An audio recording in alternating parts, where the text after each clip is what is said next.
Hello, everybody, and welcome to Outside the Box, the podcast devoted to supporting Central PA's small business. I'm your host, Derek Bixler, and today we're going to be talking about extending the life of your roof and saving a bunch of money in the process with DJ of Roof Maxx of Mechanicsburg. But before that, like I said, I'm Derek, realtor and digital marketing geek right here in Central PA. I grew up on the hill in Harrisburg, went to Mechanicsburg High School, go Wildcats, and went up to Penn College of Technology up in Williamsport, where the Little League World Series is right now or soon, or do you know, DJ? Know anything about that? Sometime around here. We used to hate it because it was right like in the move-in week. So it was just, there's only one road into Williamsport, 15 basically, and it was all jam-packed. And then we already saw that mess the first year we went to school. So it was always annoying to us. But anyway, I've been back here, had a few sales jobs before I started selling houses 15 glorious years ago. If you need to buy or sell a home, please reach out to me, text me, email me, throw a rock through my window, send a carrier pigeon, whatever you need to do. We still need inventory. It's a great time for sellers, and they're calling for it to be, I heard somebody say 5 to 10 years of seller's market. So quote me on that. I heard that somewhere, but it is certainly a seller's market still right now, but not quite as bad for buyers. So if you're a buyer, you can still get out there and look a little bit. If you would like to subscribe to our email, go to supportcentralpa.com. I always want to say something different. Supportcentralpa.com to sign up for our emails. It's one email a week. Right now I'm behind because I got to pay for MailChimp. So it's been hard for me to put my credit card in there, but it's nice that we're over that limit that we need to pay for it. So sign up for it there. Soon I'll start putting those out again. You can get networking, mixer, updates, and invites, episode announcements, and exclusive special offers, of which you will have one from DJ and Roof Maxx at the end of the episode. A reminder to ask a question in the comments. If you know myself or DJ, say hi to us, ask a question.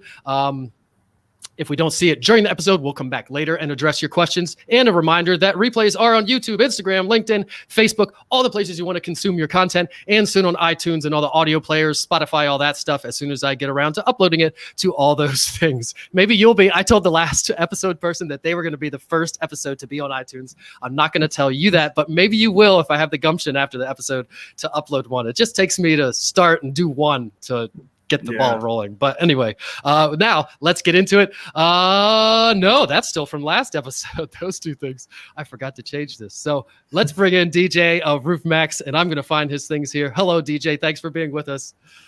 Thanks for having me, Derek. Yeah, and let's start by telling everybody where you're from. New Oxford, I think it said in your bio. So Central PA-ish, and tell us where that is, because some people up this way might not know exactly where that is. Yes, I was actually raised in the little town of Hampton, which is right around New Oxford. I went to Bermudian Springs School District. Wait. So the small town in Pennsylvania that you grew up in was even too small for us Central PAians to know. So you had to say another town that even that one most of us don't know. We didn't even have a post office. And you should have just said Gettysburg. Or how far is Gettysburg to drive? So for Central PA people, it is almost exactly halfway in between York and Gettysburg. Gotcha. If you think about what's in between there, there's not much. But the town of Hampton is there. So what was your childhood like? Was it like a farm setting, or is there like a little coal town downtown kind of thing where you're in a lot of farms around us.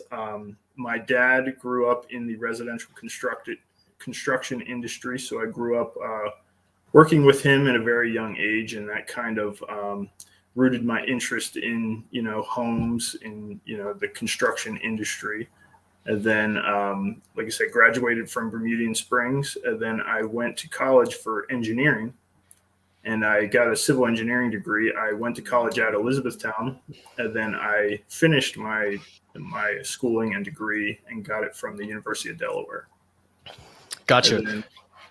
So your dad built homes when you were young, like all year from the time you were born, or did he do something before he started building homes? He was mainly like residential plumbing and heating. But then he also was a real estate investor, and he built homes, a few homes here and there also. So I got exposure to all kinds of different construction. So is that what led you to do civil engineering? Because you like that kind of stuff, or there's good money in civil engineering? There's definitely job security probably in that field. Yeah, exactly. It was kind of like the job security. I really liked numbers. I really liked physics in school and that kind of stuff. So, what I was kind of good at and what I liked, that kind of was the, career path that I was put on. So you liked a lot of that stuff that most of us always shy away from. I was pretty good with numbers also. I got one wrong on the math portion of the SATs. I don't know how you did.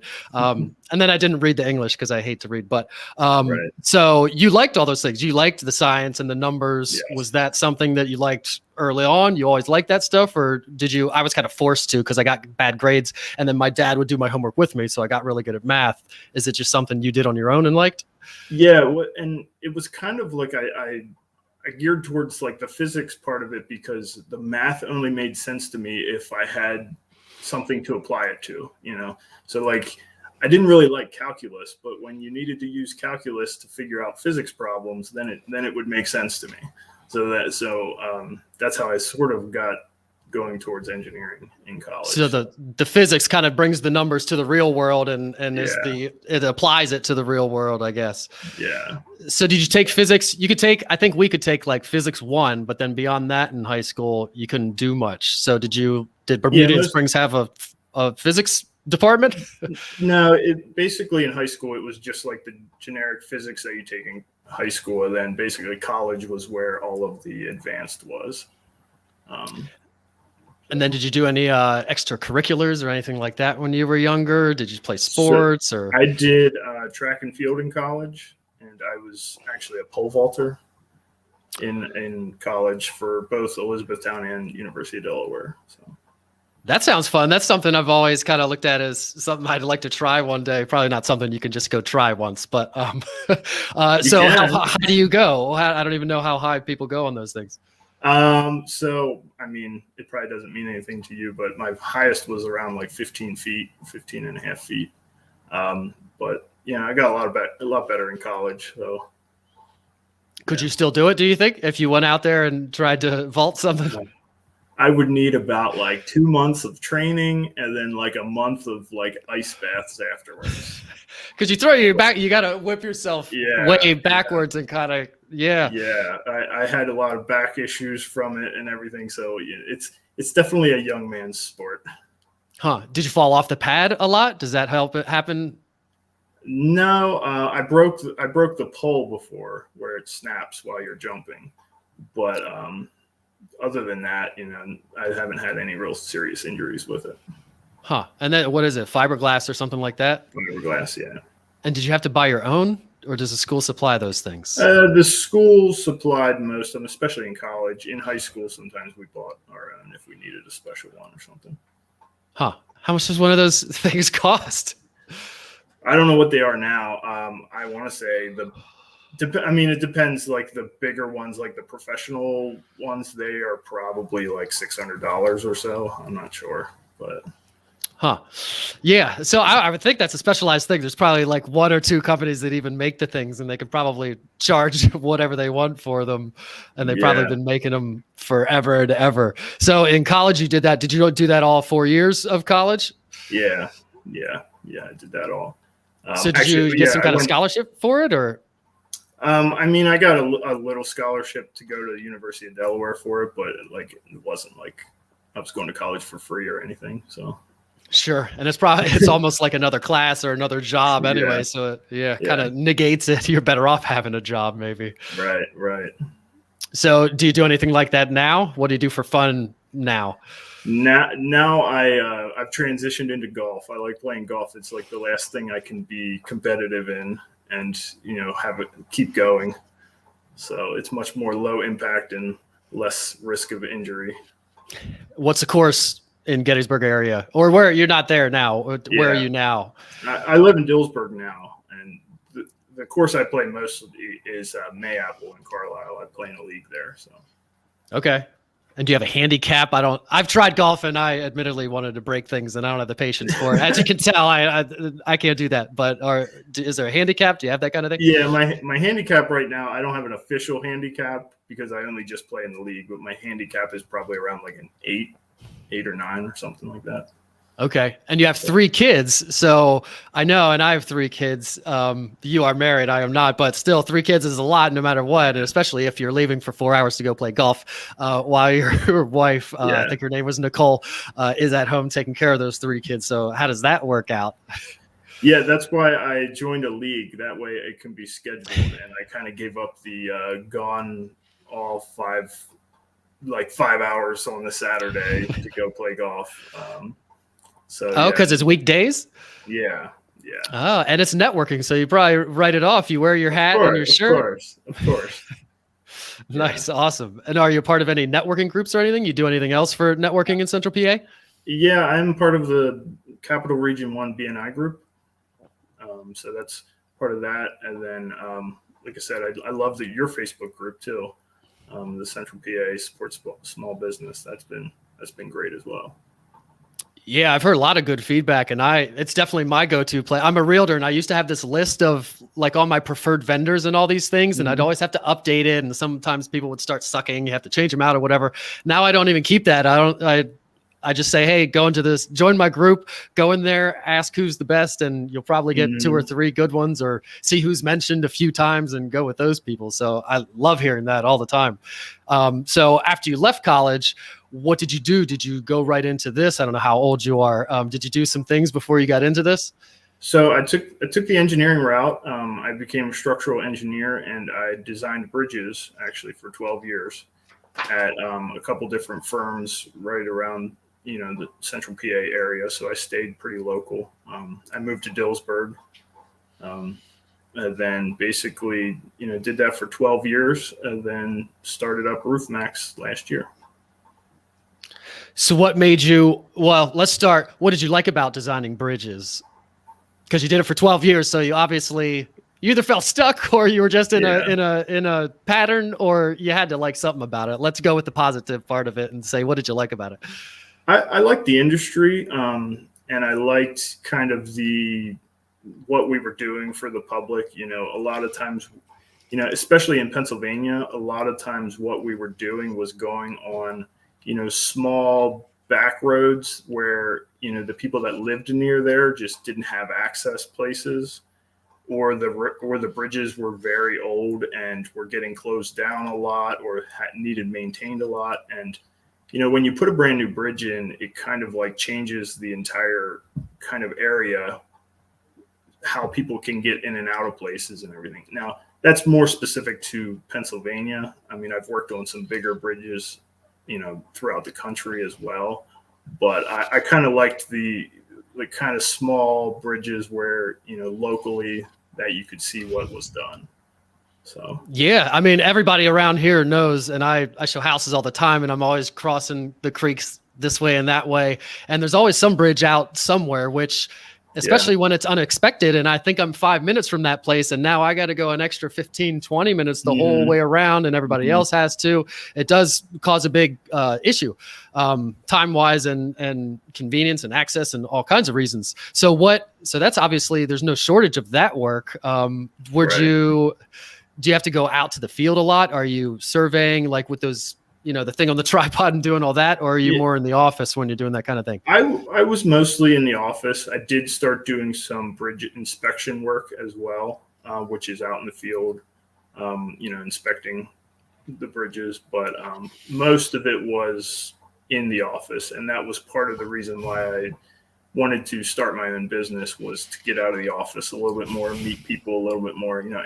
Engineering is kind of like a grind it out in your office, look at spreadsheets all day type of career. And after a while, I kind of wanted something different. Yeah, I want to see some smiling faces in real life, breathe some fresh air, get up on a roof like we were talking about, which you're trying to avoid right now a little bit. So actually, that's probably a good segue. So you did the engineering for 12 years. You enjoyed that, but it was time for a fresh look at life and start a new chapter and to get some fresh air while you're working. I should record outside. That would be nice. That would be nice to record outside. So how did you get started with this? Let's start with, what was the idea when you said, I want to stop doing what I'm doing now and want to do something else? How did that go? How did the process of choosing what you were going to do go?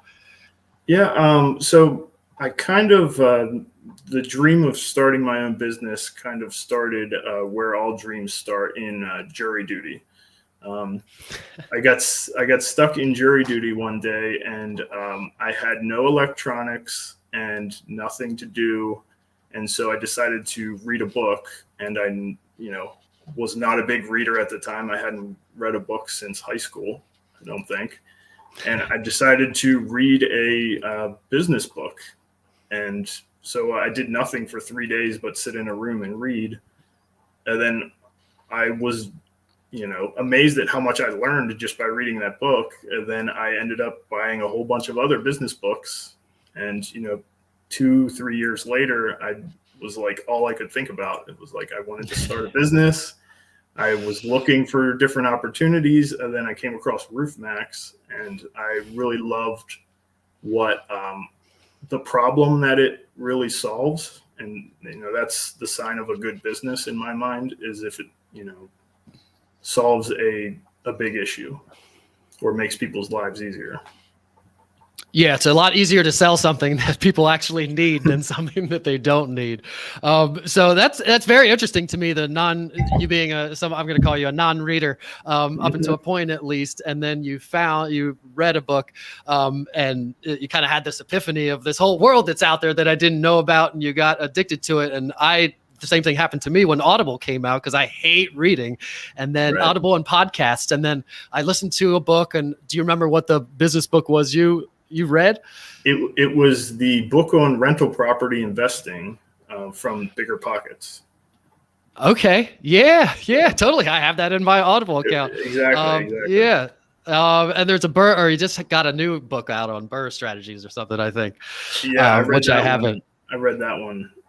Nice. Not long ago, actually, but yeah. Awesome. So how did you have that book in the first place? So the first day of jury duty, I didn't have a book, and I just sat there for 8 hours and did nothing, and it drove me crazy. And I ran home and I told my wife, I said, we have to go to a bookstore and get a book like tonight. And she's like, no, we'll order one if you want to read. I said, no, it needs to be here tomorrow. Like, I need it now because I'm not sitting through that again. So we just ran to the bookstore and I just picked something off the shelf at random. I figured I would read something that would actually teach me something instead of like a novel or something. So, and your dad was kind of into this stuff already, so it would probably spark your interest when you read the title a little bit, right? Yes. Yeah. Like, I grew up, he owned his own business too. So, I grew up with that, and I had always kind of wanted to do it, but like I wasn't putting forth any action towards it until I started, reading those books and learning a lot about it. And then what was the book after that? Was it more real estate, or did you start going into business books? I kind of ended up going the marketing direction, and I kind of love everything marketing. Did you kind of take a certain direction? Yeah, a lot of kind of business and self-improvement books kind of went. I think I then read Rich Dad Poor Dad, and some of the other ones like The Compound Effect, like those kind of books. I went How to Win Friends and Influence People. Yep, read that one. It became like, that, and podcasts as well. I started listening to podcasts, and those are addicting. For sure. Yeah. I my Audible, I go back and forth, and I listen to books, and then I'm like, oh, now I have, but then I'm excited because I have like a million episodes to listen to that I haven't listened to on all my favorite podcasts. Right. So how did you go from, so you started reading these business books. How did you decide what kind of business you would want to start if you started one? Really, so I started looking at some like franchises or, a couple different avenues. And then, I was introduced to Roof Maxx by a relative, and it kind of was what I was looking for. It was easy to start up as one person. It wasn't something that had to be a huge expense. Basically, I just needed the product, a truck, and some tools, and I can start at the ground level. Similar to like driveway sealing almost as far as equipment needed. And we'll talk about what you do and what's involved in everything. But okay, so it was easy to start up. Yeah. What else appealed to you about it? Just getting out of the office and meeting people again. Just doing some active work again. And like I said, the mission behind Roof Maxx, the environmental aspect behind it, it just seemed like a very modern company, solves a modern problem. And were you looking for specifically something out of the box like that? You didn't want to start your own thing? Was that part of your criteria, is I want a franchise or something that's already going? Not necessarily. It was more or less about what was it going to look like at the beginning. Like I said, I do have a family, so I didn't want to do something that was going to be super expensive that would put our finances in, danger if it didn't work out and all that stuff. I wanted something that, was easily manageable, because I knew that I didn't know that much about business. I wasn't, I didn't have a business background. I had an engineering background. So like, it was just one of those things. I had to find the right fit. Engineers are pretty good at almost anything. Every engineer I always have as a client or anything, they're very meticulous and diligent. And if they put their mind to it, they'll go to YouTube University, and by tomorrow they'll know more about it than you ever could in your 15 years of real estate about septic tanks or whatever the case may be. Yes. So did you go to some like franchise website or Google like best franchises or best businesses to start, or where would you even start to find something like this, or go down the path of finding Roof Maxx specifically? Well, like I said, I was introduced to it by a family member that was doing it. Oh yeah, you did say that. Yeah, and so basically, I talked to him several times about it, and started getting sick of hearing how well he was doing with it. So I started. Is he close to here? Yeah, he does it down in southern Pennsylvania and Maryland. He's big in Maryland as well. So, okay, so you don't overlap territories, or no.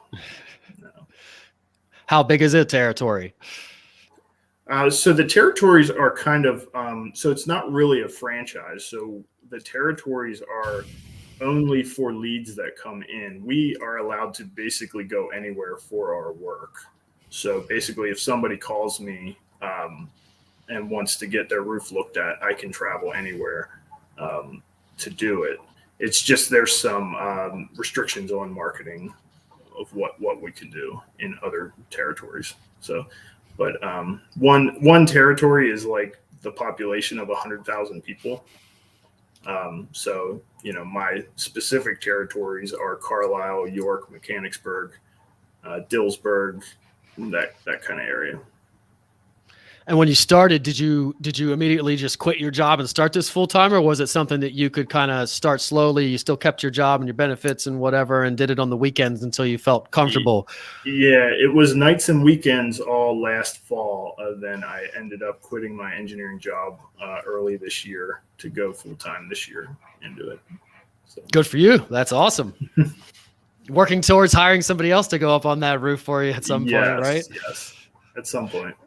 So let's talk about what it actually entails and tell us a little bit about Roof Maxx. Maybe start with a little overview of the company itself, and then we'll get into what they do, or you do. Okay, yeah. So Roof Maxx was started in, I believe, 2012 in Ohio. And really the main issue that was going on is, asphalt shingle roofs were not lasting as long as they used to.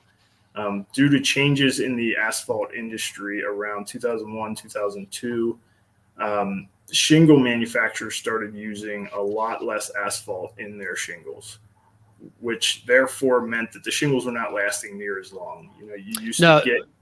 Sorry, for the layman, let's unpack that. What is asphalt?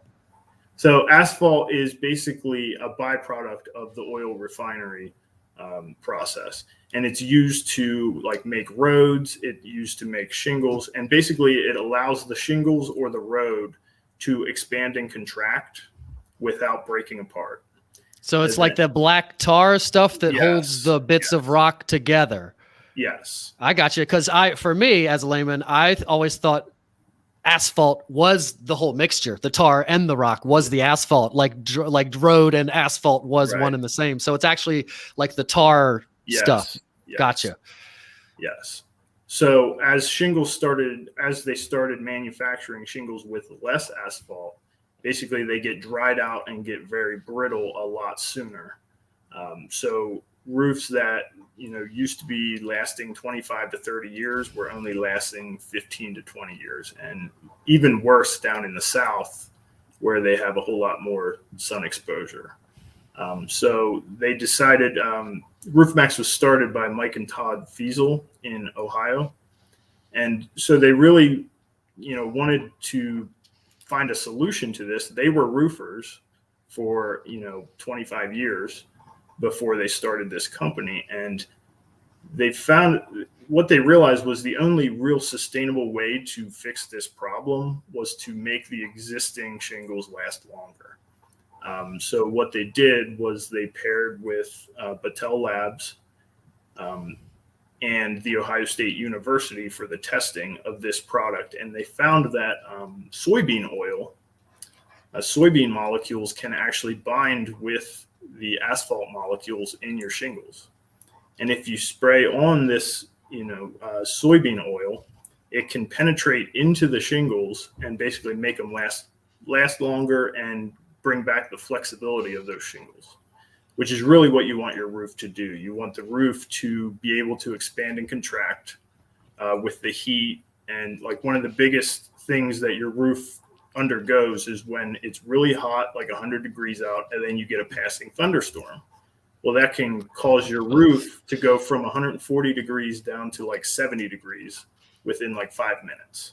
So that's like extreme temperature variance that your roof needs to be able to expand and contract on. And by replacing those shingles or replacing the oils in the shingles, we can keep them able to do that for longer. So why in the first place did they start using less asphalt around, I think you said 2001-ish, just to save money? It's cheaper to make it without as much crude oil or whatever? Because of changes in the oil process, the price of asphalt skyrocketed right around that time. So the shingle manufacturers had to find something to do to offset it. So they started using different additives in place of the asphalt. And one of the things was crushed limestone. And so the thing you see now on roofs that you didn't see in the 80s and 90s is that ugly black streaking that happens on roofs. That is from algae growth coming from a lot of that crushed asphalt or crushed limestone that's in the shingles. And that created a whole new industry of roof cleaning that was never around in the 80s and 90s. But now, roofs can start seeing streaking because of the shingles breaking down, as early as, 8 to 10 years, and the shingle manufacturers are still, packaging their shingles as, 30-year shingles, and they start breaking down much sooner than that. So could you, if one wanted to, could you get a really high-end shingle that actually does have is that something that you can look on a package or something to see like asphalt composition or something like that? So shingle. Or I guess if you wanted to spend a bunch of money, you just go with a metal or some kind of forever roof, but answer my question anyway. Yeah. So as you get, there are like different grade shingles, and shingles can be sold by weight, like the weight of the shingle. And that is, a lot of architects sometimes specify like the weight of the shingle that they want for the structure. But like I said, if you start spending the money for, the super thick, heavy shingles, then, a lot of times you get into the price range of metal or, other roof types. Yeah. And I'm no scientist, but it makes sense that if you replace something that is essentially, I think of as kind of like rubber or like a plastic or something with something that's crushed up rocks, that's not that, how could that even work? And with limestone, like you said, what was it, mold or what? Because there's organic stuff in the crushed rock. Is that why that happens? Well, basically what happens is the shingles break down, and so water stays on the shingle longer. So it kind of like sits there like a sponge where it stays wet, and then that breeds the algae growth. So it's just growing right on the surface. It's not something that's growing like in the gotcha. So that streaking can be cleaned off also? Yeah. Yes. So one could clean their roof and then do your system? Yeah, and a lot of times, if people are very concerned about the streaking, we do pair Roof Maxx with a cleaning as well.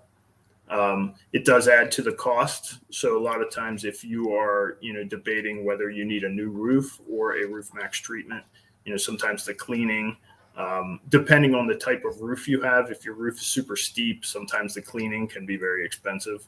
So it all depends. And does the cleaning, you have that like grit on the shingle, right? When you, is it a pressure wash, and what happens to that grit when you're cleaning off the staining? Well, there's different cleaning methods. There's like a simple soft wash method that usually uses some sort of bleach. And then there's also some organic methods that similar. They usually take a lot longer to clean. Usually, you need the rain to basically wash it off over time. And then there's also a method called roof shampoo that, as long as the roof is in good enough shape, it takes like a cleaning disc on there and basically knocks off all the algae and cleans it immediately. That's a really good cleaning method, as long as the roof is in good enough shape and it won't knock off the granules that you're talking about. Yeah. So you're literally just scrubbing it clean at a perfect amount of pressure that cleans it, but doesn't rub off the grit or whatever. Yeah, that makes a lot of sense. So let's talk about the process a little bit. What does the process look like if somebody called you and said, hey, well, let's start with, who is that perfect customer who would be calling you saying, hey, and what would they be saying? I have a roof that leaks, or I think my roof is bad, or what triggers anybody to reach out to you, or who should reach out to you? So it's interesting. Last year, I would say most of my customers were people that are their roof is getting older. They're not necessarily having issues with it yet, but they don't necessarily have that long-term, connection to their house where they're looking to sell or move or something in the next, 5 years. Where a Roof Maxx treatment really makes sense, because if they put a new roof on, they're not going to get all that money back when they sell. So basically, what we do is we provide a 5-year warranty on the roof that transfers to the buyer. So that was a lot of my customers last year, are just people that it just makes more sense to do something like this, and then let the next buyer, who maybe wants to stay there for 20 years or so, put on the roof, and then because they'll get the value out of it. This year, most of my customers are people that have gotten roof estimates, and they have sticker shock because of the price of roofs have skyrocketed over COVID due to manufacturing shortages. Just the materials have gone up, a ton in the last year and a half. So I'm getting a lot of calls that are basically, hey, I got a couple estimates. We can't afford that right now, and we're looking for a different option. Is this an option? So what something I just wrote down was, do you fix stuff and leaks? So what triggers somebody to say, I need a new roof, is maybe they're getting ready to sell, and the agent just says, hey, it looks like your roof is really old. We should probably get an estimate. But even then, it usually doesn't happen unless there's actual issue that somebody knows about. Right. So when people reach out to you, do they sometimes have said issue, a leak, and that's what triggered us to think we actually need a new roof? And then do you fix leaks and all that along with the treatment? Yeah, so leaks normally aren't coming from like the actual shingles. They're coming from some kind of flashing or some kind of detail, or your plumbing pipes that go through the roof. So we assess all that when we come out to do our free assessment. But yes, a lot of people are reaching out because they just had a leak. Because a lot of times your roof is out of mind until you have an issue, or you're looking at selling your home, or something's going on. But yeah, so as part of our treatment, we do roof tune-ups, and if there is an issue, what we do is try to prevent any further leakings, and then we'll look to see if what's going on is something that we can fix, or hey, is it a big time issue that you're going to have a big repair? or maybe it does warrant a replacement. That's why the most important step in our process is the assessment that we do.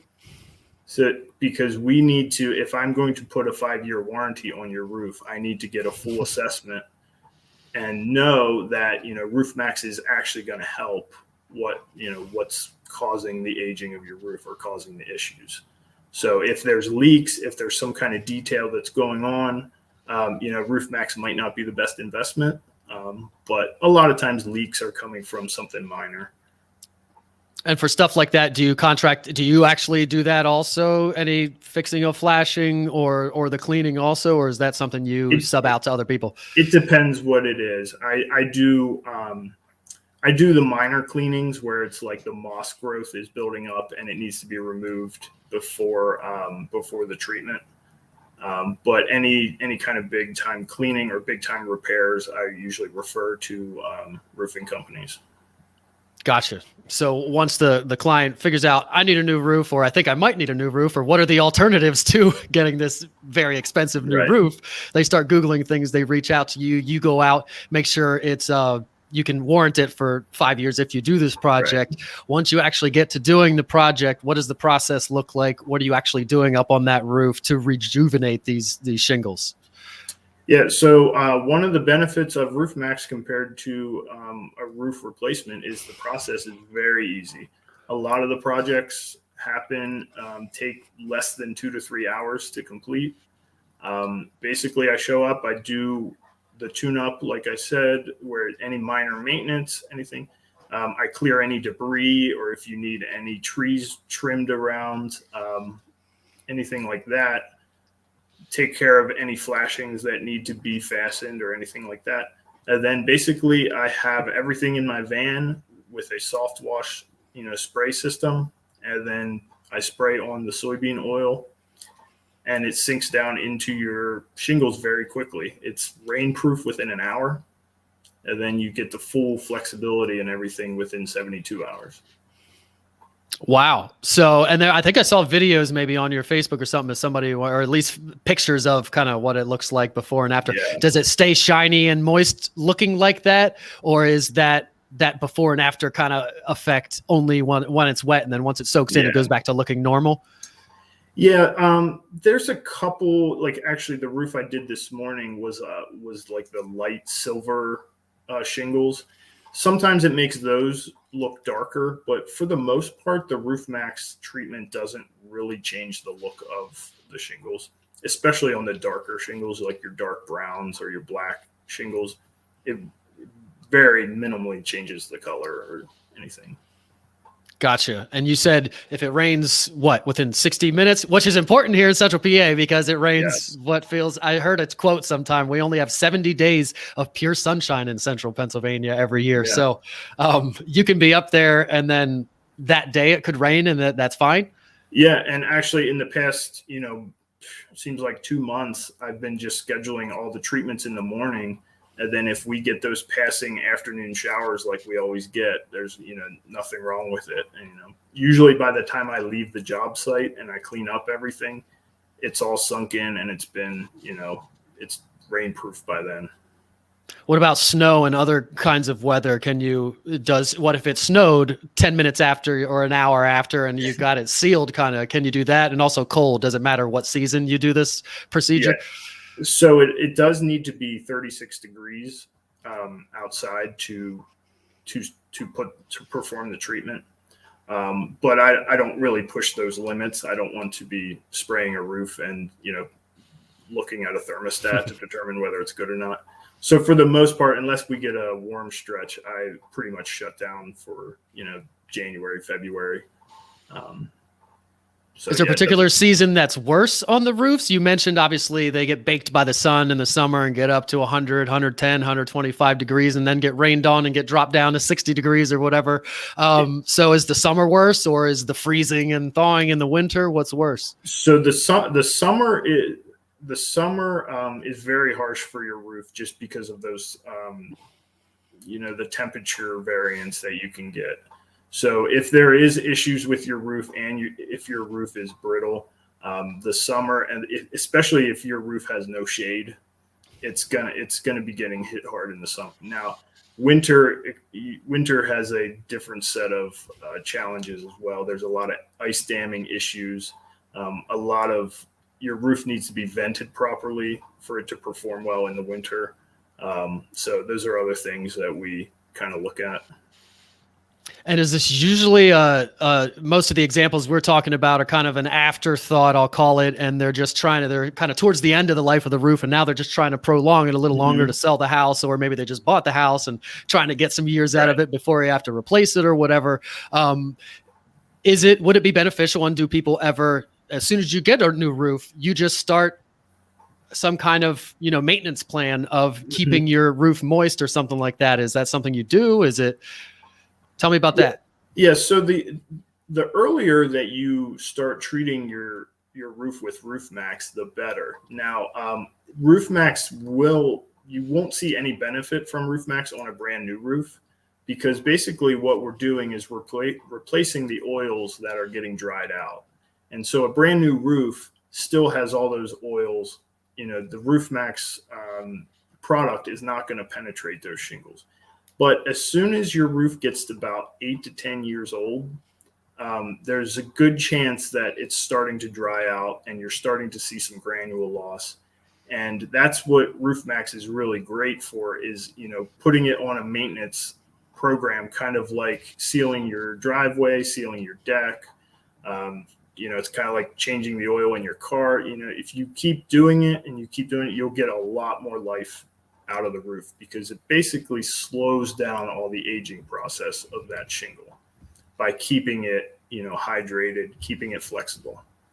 Yeah. So there's your ideal customer. Anybody with a roof 8 to 10 years old, anywhere around there, start treating it. So when you start treating it, is there a different amount of treatment you would do for a 8-year-old roof versus a 22-year-old roof? Would you douse a 22-year-old because it's going to soak up more of the soybean oil, or how does that work? Not necessarily. There's really only a certain amount of Roof Maxx product that can get into a roof for one treatment. And that's really what the 5-year warranty, and why we say a treatment can be done every 5 years, is basically we can put about 5 years worth of oil into that roof per treatment. And then after 5 years, the oil that we put in there has probably been, baked out in the sun, and it's just time for a refresh. Gotcha. And do you do refreshes on a regular basis, or is that something that a lot of people don't last that long? And is it cheaper? Is there some kind of membership program, anything like that? Well, I mean, not at this time. Like I said, Roof Maxx only started treating roofs in 2015. So they're just starting to do the customers back over again back then. But it is now nationwide, and they're treating thousands of roofs a day all over the country.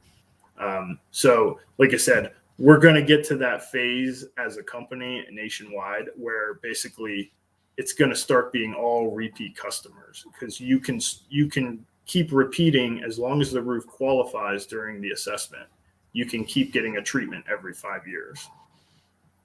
Gotcha. And a new warranty every time you get it treated as well. Yes. And then you mentioned a roof checkup, you called it. Is there a separate price for, let's talk about pricing a little bit. And you don't have to be specific, because obviously it changes for the house size and everything, but what could people expect maybe on a percentage basis? A roof's $10,000, this costs $1,000, or any kind of indication you can give us on price, and then also a price for this kind of the checkup. Yeah. So the assessment that we come out to do for your roof is completely free. So we come out, take a look at everything. We take pictures, we show you the pictures. I'll put it into kind of a report for your reference, even if you don't go with Roof Maxx. And that's for your use, to make sure that you know what's going on, because, I want you to make the best decision for your roof, make the best investment, whether that's Roof Maxx or a replacement. I can point you in either direction. And once I give you all that information, once I show you the pictures, it's kind of at that point not really selling you. The right decision becomes pretty obvious. If I show you that your roof, still has some life, has a lot of granules left, and then I break down the price like, on average, a new roof is $10,000 to $12,000. And then a Roof Maxx treatment may be like $1,500 to $2,000. A lot of times if I show you all that information, the right decision becomes kind of obvious. If I say, hey, Roof Maxx isn't really going to fix everything. You got some big leaks here. You need some stuff repaired, and that starts piling up. And then it's like, hey, replacement might be a better option.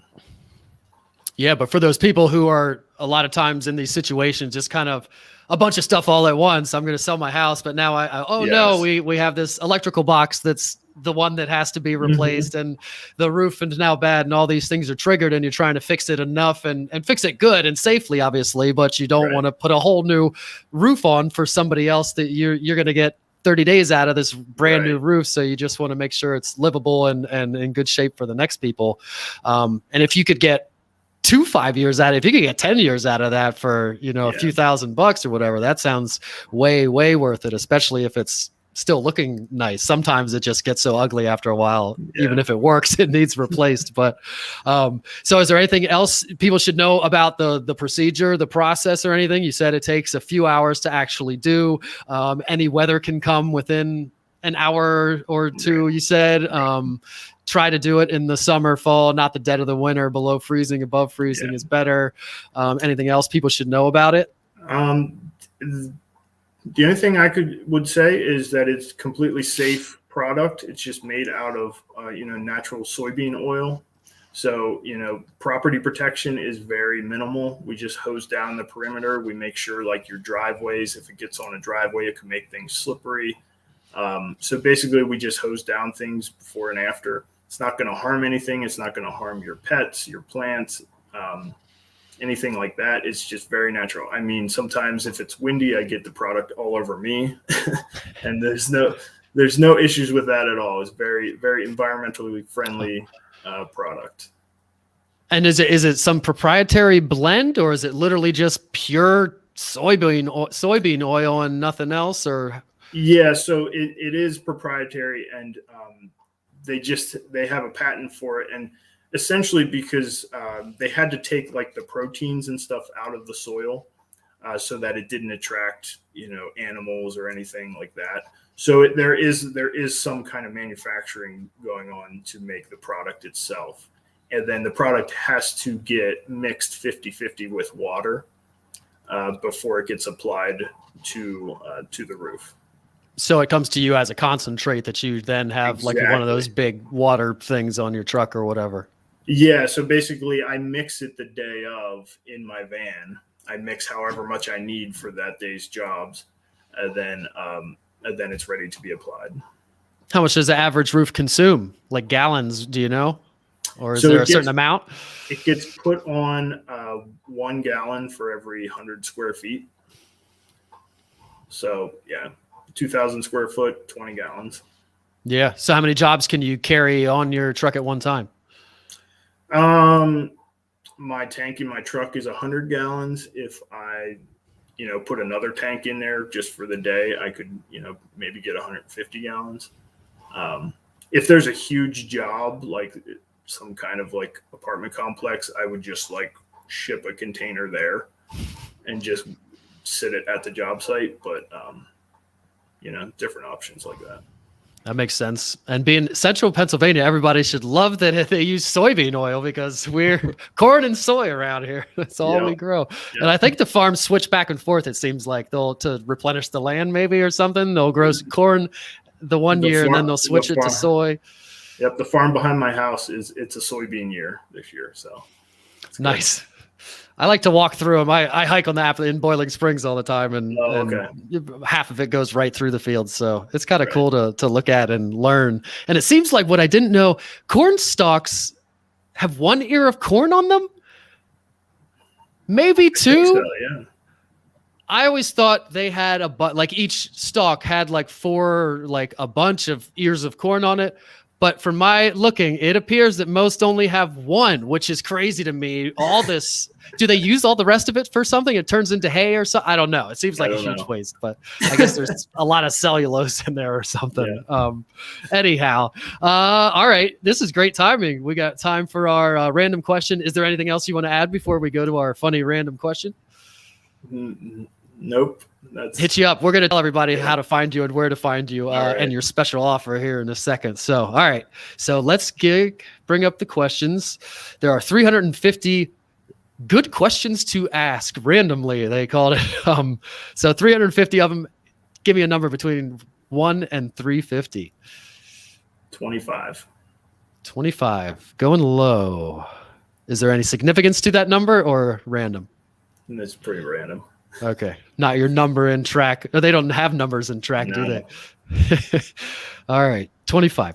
What's the best / worst practical joke that you've played on someone or that was played on you? So what's the best or worst practical joke that you've encountered in your life? Practical joke. If any. Have you ever scared anybody really well? My ex-wife used to love scaring me. She hated being scared, but she loved scaring me. I never really pulled off any big ones. I like to joke with my wife a lot of times when I buy something and she'll like ask me what it costs. I'll say some like ridiculous number, and just to get her response, like I'll go buy I don't know, something for the house that she has no idea what it costs, and say it costs like $30. I'll say it costs like $1,800. And just to get that like 5-second pause where she's just like, what? And it's like, no, I'm just kidding. Like, she's not sure if she should yell at you, or maybe that's how much those cost, and I don't know. Right. Like, and it's kind of like me testing her, like, how much do you know about what this stuff costs? But yeah, especially if it's for the business. Who knows how much a Doofenflingen is supposed to cost? Right. That's funny. That's great. All right. Tell everybody where they can find you and say it out loud. So anybody that hearing it on iTunes and all those places, when I get it there, know how to find you. So yeah, the best place to reach me is you can call or text me at 717-487-8752. My email is Dlehr, Dlehr @roofmax.com with 2 X's, or you can go to roofmax.com and submit a form and look up your local dealer in Mechanicsburg. Yeah. If you Google when it comes up, do you have control over your Google My Business? Do you control that stuff? That's like the corporate end. Yeah, I figured that was why you didn't appear like you should, because a lot of times they control that kind of stuff and they want everything going through them, but that's fine. And we have a special offer, which is cool. Tell everybody what the special offer gets them. Yeah. So if you mention Derek, this podcast, or the Central PA Supports Small Business Facebook page, I will give 10% off your Roof Maxx estimate when we come out to do your assessment. Awesome. And I will keep all this information up. I think, I'll leave the scroller at the bottom, and all the links I put the links where to follow on Facebook. And I think for LinkedIn, I put your personal. So hopefully you're probably not even on LinkedIn, but I put it on there, and the offer is on there, and the website and all that stuff. So hit DJ up if you need anything with your roof, or if you just want to talk about the process and see what it entails and whether it would work for your house or not. If you're interested in a business spotlight package, which includes Greg coming out to your business, showing behind the scenes how the sausage is made, so to speak, and he's getting back into doing episodes. So that'll be nice to do. And then also an interview with me here, like we're doing with DJ, and then a networking mixer at your business if your business permits, COVID, all that stuff, yada, yada. If you're interested in one of those, go to supportcentralpa.com and fill out an application there. If you want to give our exclusive special offers, join our email list, also at supportcentralpa.com, like I mentioned at the beginning. If you're watching this anywhere other than Facebook, if you're watching on Instagram or LinkedIn or YouTube, or listening on iTunes or Spotify or any of those places, please head over to Facebook and join our Facebook group, Central PA Supports Small Business. A lot of good stuff happening in there. Roof Maxx, that's where me and DJ met. I believe you've gotten business out of there probably, or at least leads. I've gotten business and leads out of there. Also, like I said before we came on air, it's my go-to place now to go find a plumber or somebody. I saw somebody obscure things. I need somebody to take this shed apart on this corner of my yard and move it to that corner of my yard and put it together and add something to it. And sometimes things they're like oddly that. specific. And they find somebody. Yeah. It's great. Yeah, There is within minutes, TaskRabbit. somebody's like, I've never I know played. somebody that does exactly that. Exactly. Like, wow. Totally. So if you want access to that, join the group. Central PA supports small business. If you're buying or selling a home, please contact me, text me, email me, throw a rock through my window, send a carrier pigeon, show up to the office, show up to an open house, whatever you need to do. We need inventory really bad. Remember to support Central PA small businesses like DJ's, Roof Maxx, and everybody else in our group. Thanks for watching and listening. And I want to remind everybody here a call to action. I'm going to say this at the end. If you know DJ or Roof Maxx, please go and give them a review, although we just talked about your Google My Business not being on point. That's all right, though. But if you know me or any of the other businesses in Central PA, please head over. Instead of just telling people about it, go to their Google My Business and give them a review right now. It will mean the world to them, and it'll get them more business. Again, I'll come back to this. Thanks for watching and listening. Thanks for being here, DJ. Say goodbye to everybody.